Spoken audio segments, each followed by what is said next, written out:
J'ai installé un système de sécurité, mais j'ai oublié de le dire à ma famille. Pendant que j'étais au travail, ma belle-sœur et son mari ont pénétré par effraction dans ma maison pour déposer leur affaire, ce qui est à toi et à nous. L'alarme s'est déclenchée et les flics sont arrivés. Ma réaction. Je m'appelle Autumn, et j'ai 35 ans. Je travaille comme directrice financière dans une grande entreprise, en centre-ville.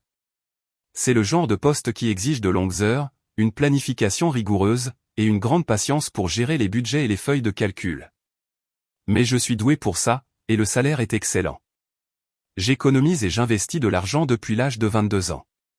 Chaque prime, chaque augmentation, chaque dollar supplémentaire allait dans mes économies ou mes investissements. J'avais un plan. Je voulais acheter la maison de mes rêves, et je n'allais pas me contenter de moins que la perfection. Il m'a fallu 13 ans de discipline et de sacrifice, mais ce printemps, je l'ai finalement fait. J'ai acheté la maison de mes rêves. La maison est tout ce que je voulais. 3 chambres, une cuisine moderne, du parquet partout. Mais ce dont je suis le plus fier, c'est mon bureau avec un système domotique qui contrôle tout, de l'éclairage à la température, et la terrasse intérieure, entourée de hauts murs, où je peux m'asseoir et boire mon café en toute intimité. La maison est enregistrée à mon nom. Je l'ai achetée avec mon argent, mes économies, mes investissements. J'y vis avec mon mari, Ethan. Nous sommes mariés depuis 5 ans. Il travaille dans le conseil aux entreprises et voyage beaucoup pour son travail. Il est souvent à Boston, ou à Chicago, ou ailleurs pendant des semaines. Nous y sommes habitués maintenant. Ethan a une sœur qui s'appelle Madison. Elle a 32 ans et est mariée à un dénommé Tyler. Tyler se dit blogueur de voyage, mais pour autant que je sache, il n'a pas d'emploi stable. Il publie des photos en ligne et parle de ses aventures, mais je n'en ai jamais vu de revenus réels. Madison travaille occasionnellement, mais elle n'a jamais gardé un emploi plus de quelques mois. Ils sont toujours fauchés, toujours à demander de l'argent aux membres de la famille. J'ai payé leur loyer ces derniers mois. Ils n'arrêtaient pas d'appeler, disant qu'ils ne pouvaient pas payer, qu'ils me rembourseraient bientôt. Je savais qu'ils ne me rembourseraient pas, mais je l'ai fait quand même parce qu'Ethan me l'a demandé, parce qu'ils sont de la famille. Il y a quelques semaines, une série de vols a eu lieu dans mon quartier. 3 maisons ont été cambriolées en l'espace de 2 semaines. La police a augmenté les patrouilles, mais je ne voulais prendre aucun risque. J'ai installé un système de sécurité avec une alarme et 5 caméras. Une à la porte d'entrée, une à la porte arrière, une dans le salon, une couvrant l'allée, et une surveillant la rue. Le système était connecté à mon téléphone, et je pouvais vérifier les caméras à tout moment. J'ai donné des doubles des clés à quelques proches en cas d'urgence. Mes parents en ont un jeu. Les parents d'Ethan en ont un. Et Ethan a évidemment ses propres clés. J'avais l'intention de parler à tout le monde du nouveau système de sécurité, mais j'ai oublié. Le travail est devenu prenant, et cela m'est sorti de l'esprit. Mardi dernier, j'étais au travail, en pleine réunion sur le budget trimestriel. C'était l'une de ces réunions qui s'éternisent pendant des heures, pendant que les gens débattent des allocations et des projections. J'écoutais d'une oreille distraite quand mon téléphone a vibré. C'était une notification de mon système de sécurité. Intrusion détectée. Porte d'entrée. Double des clés utilisées. J'ai immédiatement ouvert l'application de la caméra sur mon téléphone. La vidéo montrait Madison et Tyler entrant dans ma maison comme s'ils en étaient les propriétaires. Madison portait des sacs et Tyler regardait autour de lui, hochant la tête comme s'il approuvait quelque chose. Ils sont juste entrés en utilisant un double des clés. 30 secondes plus tard, l'alarme s'est déclenchée. Le son était assourdissant, même à travers le téléphone. J'ai regardé Madison se boucher les oreilles et Tyler chercher frénétiquement quelque chose. Il ne connaissait pas le code pour l'arrêter. Bien sûr que non. Je ne le leur avais jamais donné. La voix de l'opérateur de la société de sécurité a retenti dans le système, via le haut-parleur. Ici la sécurité résidentielle. Veuillez indiquer le nom du propriétaire et la phrase de sécurité. Tyler criait par-dessus l'alarme. Je ne connais pas la phrase. C'est la maison de mon frère, Ethan. Le système a prévenu la police. Veuillez rester où vous êtes. J'ai basculé sur la caméra de la rue. Un petit camion était garé dans mon allée. L'arrière était ouvert, et je pouvais voir des meubles et des cartons de déménagement à l'intérieur. Des meubles. Des cartons de déménagement. Il ne rendait pas seulement visite. Il prévoyait d'emménager. Je suis restée assise, les yeux rivés sur mon téléphone, pendant que les gens autour de moi continuaient de débattre des lignes budgétaires. Madison et Tyler essayaient d'emménager dans ma maison, sans me demander, sans me le dire. Ils avaient simplement décidé qu'ils pouvaient vivre là parce qu'ils ne pouvaient plus payer leur propre loyer. Je me suis excusé de la réunion et suis allé dans une salle de conférence vide. J'ai appelé la ligne non urgente de la police pour confirmer ce qui se passait. Ici Autumn Harrison. J'ai reçu une alerte indiquant que la police a été envoyée à mon adresse. J'ai besoin de confirmer ce qui se passe. On m'a transféré à l'agent Johnson. Il m'a posé plusieurs questions. Est-ce que Madison et Tyler avaient la permission d'être là? Savais-je qu'ils venaient? Leur avais-je donné la permission de vivre dans ma maison? Non, ai-je répondu à chaque question. Je ne savais pas qu'ils venaient. Je n'ai pas donné la permission. Ils sont entrés par effraction dans ma maison sans mon consentement. L'agent Johnson a dit qu'ils avaient été arrêtés pour violation de propriété et que je devrais passer au poste pour faire une déposition. J'ai dit que je viendrais après le travail. Ensuite, j'ai appelé Ethan. Il était à Boston pour une conférence. Le téléphone a sonné 4 fois avant qu'il ne décroche. « Salut, quoi de neuf ?» a-t-il dit. Je pouvais entendre des voix en arrière-plan. « Ta sœur et Tyler viennent d'entrer par effraction chez nous.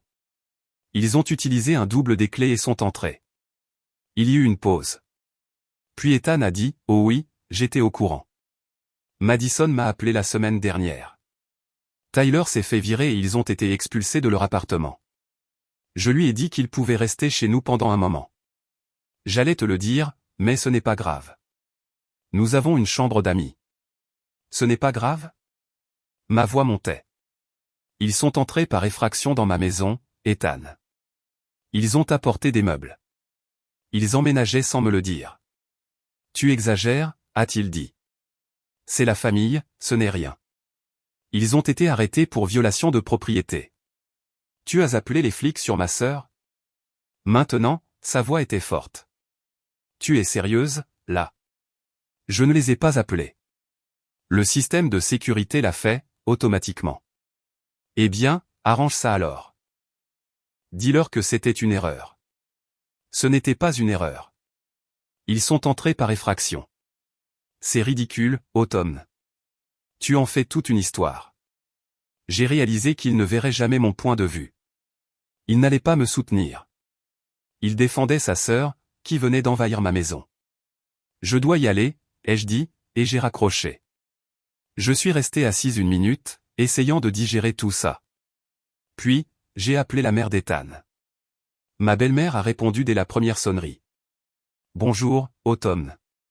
Saviez-vous que Madison et Tyler emménageaient chez moi aujourd'hui, ai-je demandé. Oui, je savais, dit-elle calmement. C'est moi qui leur ai dit d'emménager avec vous. Tu as une grande maison avec plusieurs chambres. Ils avaient besoin d'un endroit où rester.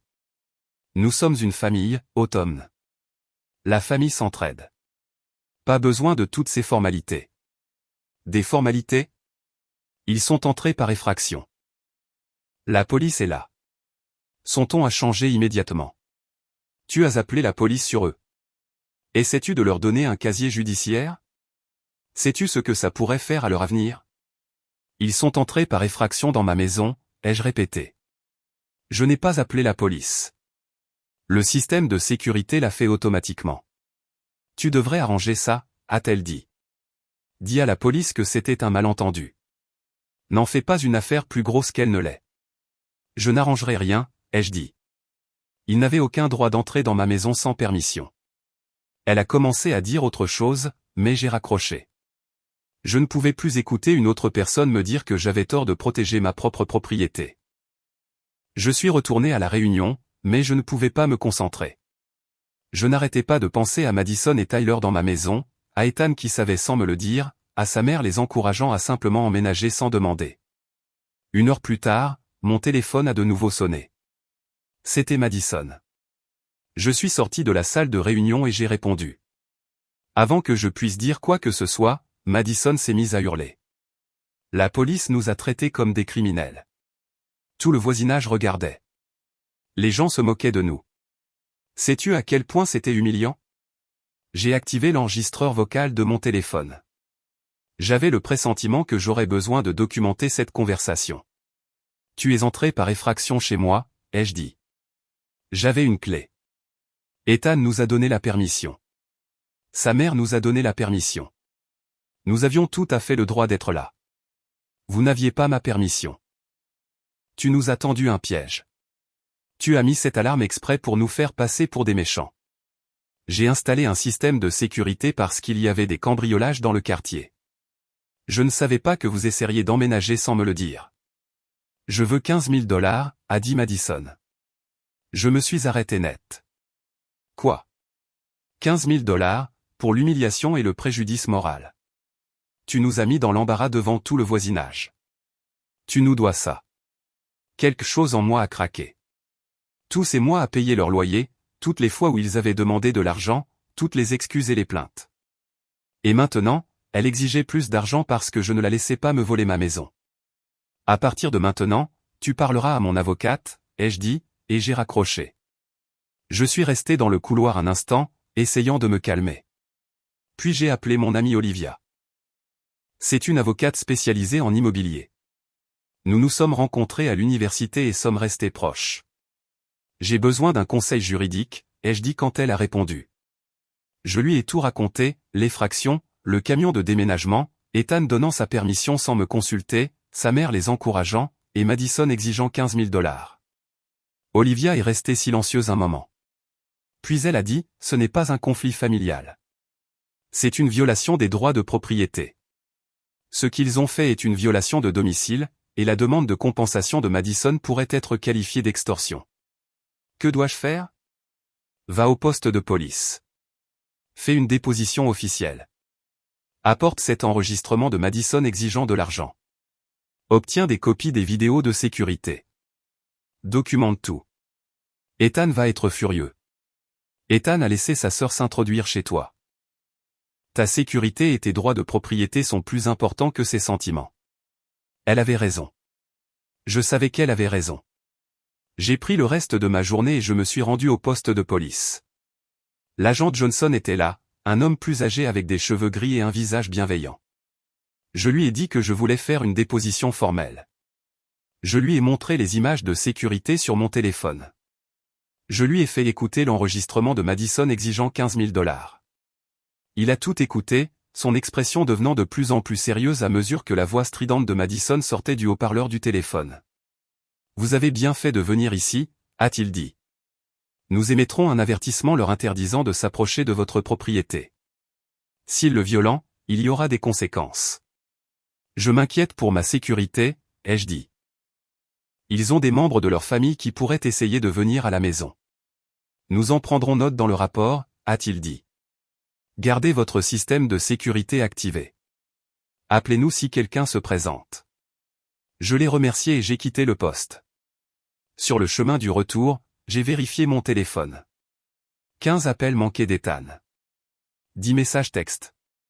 Tous des variations de la même chose. Rappelle-moi. C'est sérieux. Tu dois retirer la plainte. Ma sœur ne peut pas avoir ça sur son casier. Pas un seul message me demandant si j'allais bien. Pas un seul message s'inquiétant pour moi. Juste des exigences pour protéger sa sœur. Quand je suis rentré à la maison, je suis allé directement dans mon bureau. J'ai ouvert le tiroir de mon bureau et j'en ai sorti un dossier que je gardais depuis quelques mois. À l'intérieur, il y avait des papiers de divorce. Des papiers de divorce vierges, que j'avais imprimés mais jamais remplis. Je les avais imprimés le jour où Ethan avait retiré près de 30 000 $ de notre compte joint sans me le dire. Il les avait donnés à Madison pour couvrir une de ses dettes. Quand je l'ai confronté, il a dit que c'était notre argent commun, donc il avait tout à fait le droit de l'utiliser. J'étais furieuse, mais il refusait de voir le problème. C'est à ce moment-là que j'ai imprimé ces papiers et que je les ai cachés dans mon bureau. Maintenant, je les ai sortis et j'ai commencé à les remplir. Mon nom, le nom d'Ethan, tous les détails. J'ai rempli chaque ligne avec soin, en m'assurant que tout était correct. Je savais ce qui allait arriver. Ethan rentrerait précipitamment. Il serait en colère. Il me reprocherait tout. Et j'allais lui tendre ses papiers et mettre fin à ce mariage. Je l'avais épousée en pensant que nous étions des partenaires. Mais les partenaires ne laissent pas leur famille envahir votre maison. Les partenaires ne donnent pas la priorité à leur sœur plutôt qu'à leur femme. Les partenaires ne volent pas d'argent sur les comptes joints pour le donner à leurs frères et sœurs. J'ai fini de remplir les formulaires et les ai mis dans un dossier propre. Puis, je me suis assise sur ma terrasse et j'ai attendu. Ethan est rentré ce soir-là. J'ai entendu sa voiture arriver dans l'allée vers 21h. Il ne s'est pas garé normalement. Il a juste arrêté la voiture et l'a laissée là, la portière claquant assez fort pour que les voisins l'entendent. Il est entré sans frapper, le visage rouge de colère. « Qu'est-ce que tu as foutu ?» J'étais assise sur le canapé, le dossier à côté de moi. J'ai protégé ma propriété. La police a donné à Madison une ordonnance restrictive. Elle ne peut pas s'approcher à moins de 150 mètres de cette maison. Sais-tu à quel point c'est humiliant pour elle? Elle a essayé d'emménager dans ma maison sans permission, ai-je dit calmement. Elle a apporté un camion plein de meubles. Elle m'a demandé 15 000 $. C'est la famille. Tu aurais dû m'en parler d'abord. Tu savais qu'ils venaient et tu ne me l'as pas dit. Tu leur as donné la permission d'emménager dans ma maison sans me le demander. C'est ma maison, Ethan. Mon nom est sur l'acte de propriété, pas le tien. Son visage est devenu encore plus rouge. Nous sommes mariés. Ce qui est à toi est à moi. Non, ai-je dit. Cette maison a été achetée avec l'argent que j'ai économisé pendant 13 ans, avant même notre mariage. Elle est enregistrée à mon seul nom. Tu n'y as aucun droit. Tu es ridicule. Ils avaient juste besoin d'un endroit où rester, temporairement. J'ai pris le dossier et j'ai sorti les papiers du divorce. Notre mariage est terminé. Il a regardé les papiers comme s'il ne pouvait pas croire ce qu'il voyait. Tu divorces à cause de ça? Je divorce parce que ta conception de la famille et ma conception de la décence ne fonctionneront jamais ensemble. Je choisis ma sécurité et ma dignité. Il m'a arraché les papiers des mains, les a regardés un instant, puis les a jetés par terre. Très bien. Tu veux un divorce? Tu l'auras, et je prends la moitié de tout. Bonne chance avec ça, ai-je dit. Il est monté à l'étage et je pouvais l'entendre jeter des affaires dans des sacs, des tiroirs claqués, des portes de placard cognées. Il est redescendu 20 minutes plus tard avec 2 valises et une boîte. Je reviendrai chercher le reste de mes affaires, a-t-il dit. Appelle d'abord, ai-je répondu. Tu n'habites plus ici. Il est parti, en s'assurant de claquer la porte d'entrée aussi fort que possible. Je l'ai regardé par la fenêtre charger sa voiture et s'éloigner. Puis je me suis assise sur le canapé et j'ai pris une profonde inspiration. C'était fait. Le mariage était terminé, et je me sentais soulagé. Le lendemain matin, j'ai appelé un serrurier. Il est venu en moins de 2 heures et a changé toutes les serrures de la maison. Porte d'entrée, porte arrière, porte de garage, nouvelle clé, nouveau code pour le clavier. J'ai gardé un jeu pour moi et j'en ai donné un à Olivia. Ensuite, j'ai appelé ma société de sécurité et j'ai tout mis à niveau de sécurité maximum, capteur de mouvement sur chaque fenêtre, caméra supplémentaire. Et j'ai retiré Ethan et ses parents de la liste des contacts d'urgence. J'ai mis le nom et le numéro d'Olivia à la place. Après cela, j'ai parcouru mon téléphone et j'ai bloqué le numéro d'Ethan, puis celui de Madison, puis ceux de ses parents. J'ai supprimé tous leurs contacts. Je les ai bloqués sur les réseaux sociaux, par email, partout où je pouvais penser. Je ne voulais plus jamais entendre parler d'eux. La procédure de divorce a commencé 1 mois plus tard. Ethan a engagé un avocat qui a immédiatement exigé la moitié de la maison. Mon avocate, Olivia, a déposé une réponse citant les lois sur la propriété de l'État. La maison avait été achetée avec mon argent et était enregistrée uniquement à mon nom. Selon les lois de notre État, il n'y avait aucun droit à faire valoir. Il a fallu 3 mois pour que le divorce soit finalisé. Nous avons dû aller au tribunal 2 fois. La première fois, c'était pour les audiences préliminaires. La seconde, pour le jugement final. Lors de l'audience finale, Ethan était assis d'un côté de la salle d'audience avec son avocat. Ses parents et Madison étaient assis derrière lui, dans le public. Ils me regardaient tous avec une haine pure dans les yeux. Le juge a examiné tous les documents, l'acte de propriété montrant que j'étais l'unique propriétaire, les relevés bancaires prouvant que la maison avait été achetée avec mes économies. Le contrat de mariage que nous avions signé, qui stipulait clairement que toute propriété possédée avant ou achetée individuellement pendant le mariage restait séparée. La maison reste la seule propriété de Madame Harrison, a déclaré le juge. Monsieur Harrison n'a aucune prétention sur elle. J'ai vu la mâchoire d'Ethan se serrer. Sa mère a mis la main sur sa bouche. Madison m'a juste fusillé du regard. Le divorce a été prononcé. Nous avons partagé le compte bancaire joint à parts égales. Il a pris ses effets personnels. Tout le reste est resté avec moi. Nous n'avions pas d'enfants, pas de dette commune, plus rien qui nous liait. Quand je suis sorti de la salle d'audience, je me sentais plus légère que je ne l'avais été depuis des mois, peut-être des années. J'avais porté le poids de ce mariage, de la famille d'Ethan, de leur demande et de leur drame constant. Maintenant, c'était fini. Je suis monté dans ma voiture et je suis rentré chez moi. Ma maison, juste la mienne. Je me suis garé dans l'allée et je suis resté assise un moment, regardant la maison pour laquelle j'avais tant travaillé. Je l'avais fait. J'avais protégé ce qui m'appartenait. Je m'étais défendu, et j'étais libre. Des mois ont passé.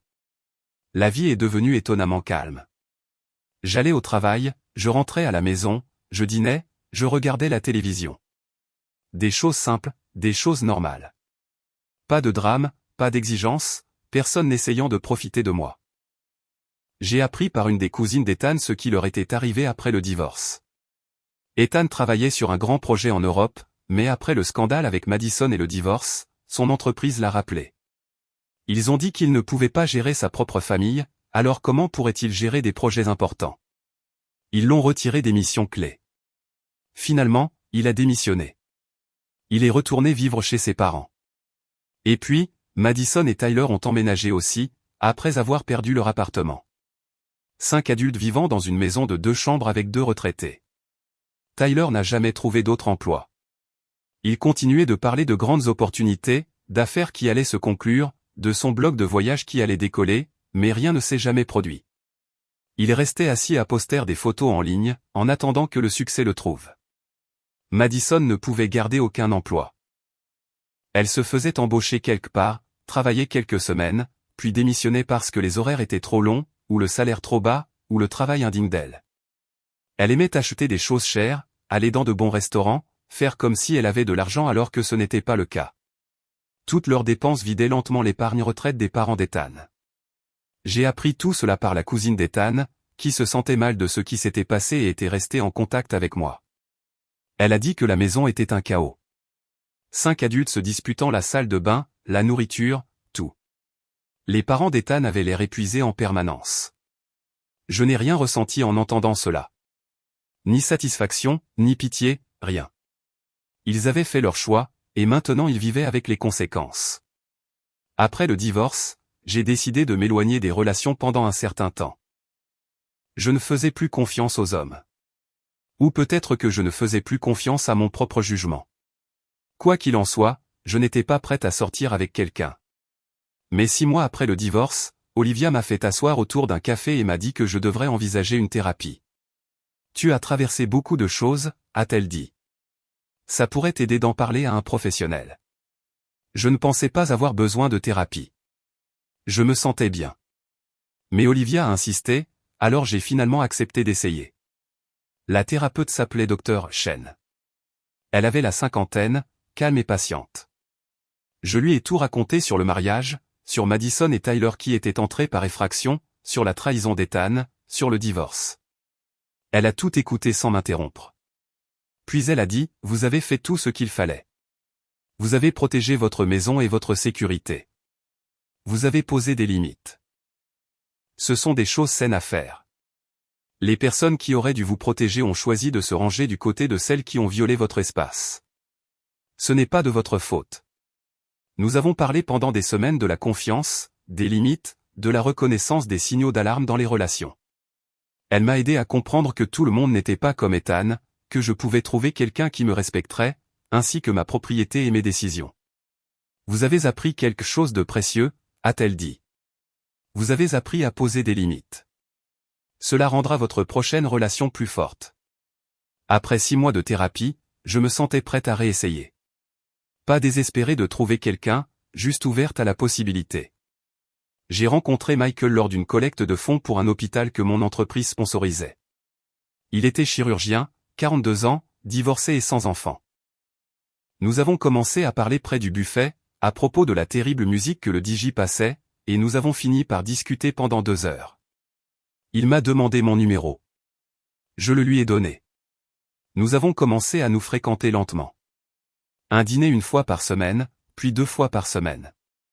Il n'a jamais insisté pour plus que ce avec quoi j'étais à l'aise. Il respectait mon espace, mon temps, mes décisions. Après 3 mois, je lui ai parlé d'Ethan, de l'effraction et du divorce. J'ai observé attentivement son visage pour voir sa réaction. Ça a dû être terrifiant, a-t-il dit. Que quelqu'un entre par effraction chez toi comme ça. Tu ne penses pas que j'ai exagéré? Exagéré? Tu as fait exactement ce que tu aurais dû faire. Ta maison est ton sanctuaire. Personne n'a le droit de violer cela. C'est à ce moment-là que j'ai su qu'il était différent. Il comprenait les limites. Il comprenait le respect. Il comprenait que famille ne signifie pas qu'on peut faire tout ce qu'on veut. Nous sortions ensemble depuis environ 4 mois quand quelque chose s'est produit qui m'a fait rire plus fort que je ne l'avais fait depuis des années. Je suis rentré du travail un jour et j'ai trouvé une enveloppe dans ma boîte aux lettres. Pas d'adresse de retour, mais j'ai reconnu l'écriture. C'était de la mère d'Ethan. Je l'ai ouverte avec précaution, me demandant ce qu'elle pouvait bien vouloir après tout ce temps. À l'intérieur, il y avait une seule feuille de papier, couverte de son écriture des 2 côtés. J'ai commencé à lire. La lettre était incroyable. Elle écrivait qu'elle avait réfléchi à tout ce qui s'était passé. Elle écrivait qu'elle comprenait que je pouvais encore être en colère. Et puis, dans la phrase la plus absurde que j'ai jamais lue, elle écrivait qu'elle me pardonnait. Elle écrivait qu'elle m'autorisait à réintégrer la famille, à revenir vers Ethan. Elle disait qu'il pourrait arranger les choses, que les familles surmontent les obstacles, que je devais juste m'excuser d'avoir appelé la police pour Madison, et que tout pourrait redevenir normal. Je suis resté dans ma cuisine à lire cette lettre, et j'ai commencé à rire. J'ai ri si fort que les larmes me sont venues aux yeux. L'audace de cette femme, elle me pardonnait. Elle m'autorisait à revenir. J'ai relu la lettre 3 fois de plus, riant de plus en plus fort à chaque fois. Puis je l'ai prise, je l'ai mise dans ma déchiqueteuse à papier et je l'ai fait passer. Je l'ai regardée se transformer en centaines de petits morceaux, les mots devenant des confettis illisibles. J'ai jeté les morceaux déchiquetés à la poubelle et je suis allé préparer le dîner.